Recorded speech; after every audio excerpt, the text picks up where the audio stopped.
평소 불규칙한 식사 습관이나 스트레스로 속쓰림 증상이 있거나 역류성 식도염으로 고생하시는 분들이 많으시죠?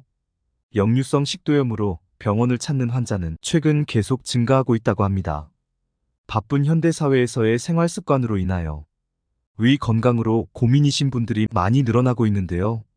오늘 소개해드릴 양배추가 위 건강 문제를 해결하는 데 도움을 줄 수 있다는 사실 알고 계셨나요? 위 건강뿐만 아니라 당뇨 예방과 다이어트, 그리고 뼈 건강, 피부 미용 등 우리 몸에 아주 많은 도움을 줍니다. 오늘 영상에서는 양배추를 더 건강하게 먹는 방법 3가지와 양배추를 먹을 때 조심해야 하는 점까지 모두 알려드릴 테니 영상 끝까지 시청해주세요. 내 가족의 건강을 챙기는 마음으로 정보를 전달해드리는 건강의 민족 채널 구독과 좋아요 눌러주시고 알림 설정까지 해주시면 빠르게 유익한 건강 정보를 받아보실 수 있습니다. 그럼 오늘의 천연 영양제 주인공인 양배추를 만나러 가보겠습니다. 양배추를 더 건강하게 먹는 첫 번째 방법은 바로 식전 양배추 먹기입니다. 일본에서 최고의 비만, 당뇨병 전문의로 꼽히는 요시다 도시히데는 약 없이 혈당 낮추는 양배추 식사요법이라는 책을 통해 혈당 관리에 유용한 식습관과 생활습관, 정신 스트레칭 등을 전파해 주목을 받아왔습니다. 그 중에서도 그는 식전 양배추 먹기를 가장 중요한 포인트로 강조하고 있습니다. 많은 사람들이 식단을 잘 지키면 혈당이 조절이 된다는 사실은 알고 있지만 공복감을 참기 힘들어하거나 식단이 어렵다는 이유로 포기하고 약에만 의지하는 것을 쉽게 볼 수 있는데요. 식전에 양배추를 먹으면 포만감을 줄 뿐만 아니라 위장 점막에 식이섬유가 달라붙어 그 다음 먹는 음식들의 흡수를 늦추기 때문에 혈당 상승을 억제할 수 있다고 합니다. 실제로 요시다 도시히데 전문의 병원을 찾은 비만과 당뇨병 환자에게 식전 양배추 먹기를 진료에 도입하면서 환자의 90% 이상이 체중을 감량하고 혈당 수치를 낮추는 데 성공했다고 합니다. 그가 가장 추천하는 식사 방법은 식전에 생양배추를 먹기, 단백질을 반드시 섭취하기, 밥은 가볍게 한 공기, 간식은 주먹 크기의 과일을 하루에 2개까지 먹기로 간단한 방법입니다. 처음 10분 동안 생채소를 먹는 것으로 포만 중추가 자극을 받기 때문에 공복감은 사라지며 식이섬유 섭취로 혈당 상승도 완화됩니다. 이후에는 고기나 생선, 밥도 골고루 먹을 수 있습니다. 혈당 조절로 식단을 고민하시는 분들은 식전 양배추 먹기를 실천하셔서 건강에 큰 도움이 되시길 바랍니다. 혈당 수치가 높다면 양배추가 혈당 조절에 도움이 되는 좋은 음식입니다. 하지만 혈당이 낮을 경우 지속적인 양배추 섭취는 좋지 않습니다. 저혈당 환자이시거나 큰 수술을 앞둔 환자는 양배추 섭취량을 줄이시는 것이 좋습니다. 또 과다 섭취 시에는 섬유소가다에 의한 복통 설사, 복부팽만이 올 수 있으니 주의해 주시길 바랍니다. 양배추를 건강하게 먹는 방법 2번째는 양배추 절임입니다. 생채소를 잘 소화시키지 못하는 분들이 많이 계시죠?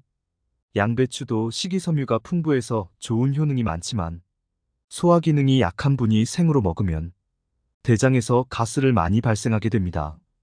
양배추에 풍부하게 들어있는 비타민 U는 단백질 합성을 촉진시켜서 위 점막을 보호하는 역할을 하는데요. 하지만 불용성 섬유소이기 때문에 배에 가스가 많이 차는데 발효 과정에서 이런 성분이 중화된다고 합니다. 양배추는 물에 삶거나 오래 익히면 비타민 U가 많이 소실되지만 절임을 하게 되면 익히지 않고 먹어 유익한 영양 성분이 파괴되지 않고 그대로 섭취할 수 있습니다. 생야채를 소화를 잘 못 시키는 사람들도 발효된 식품이기 때문에 소화가 쉽습니다. 양배추 절임은 발효 과정에서 유산균이 풍부하게 생성되어 천연 프로바이오틱스 역할을 하여 장 환경 개선에 도움을 줍니다. 양배추 절임은 항암 효과도 있다고 알려져 있는데요. 핀란드의 한 연구진이 국제학술지에 발표한 내용에 따르면 양배추를 발효시키면 그 속에 들어있는 글루코시놀레이트가 항암물질로 알려진 이소티오시아네이트로 분해된다고 합니다. 이렇게 발효시키면 좋은 양배추 절임을 간단하게 만드는 방법을 알려드릴게요. 먼저 양배추를 깨끗하게 씻어 얇게 썰어줍니다. 그리고 양배추 1kg에 소금 20g을 넣어준 후 골고루 섞어줍니다. 보통 양배추 무게의 2% 소금향을 사용합니다. 소금을 뿌린 양배추를 충분히 절여지도록 손으로 문질러주는 것이 중요합니다. 숨이 죽고 물이 나올 때까지 계속 문질러주세요. 그리고 열탕 소독한 유리병에 담아주시면 되는데 최대한 꾹꾹 눌러서 담아주는 것이 좋습니다.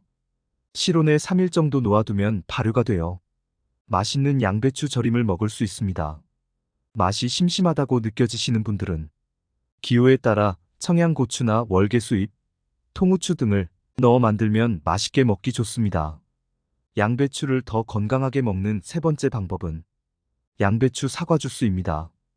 양배추를 사과와 함께 먹으면 사과의 칼륨 성분이 혈관을 확장시켜주기 때문에 양배추의 혈전을 억제하는 설포라판과 사과의 칼륨을 함께 섭취하면 혈액순환이 크게 개선되고 혈압을 낮추는 데 도움이 됩니다.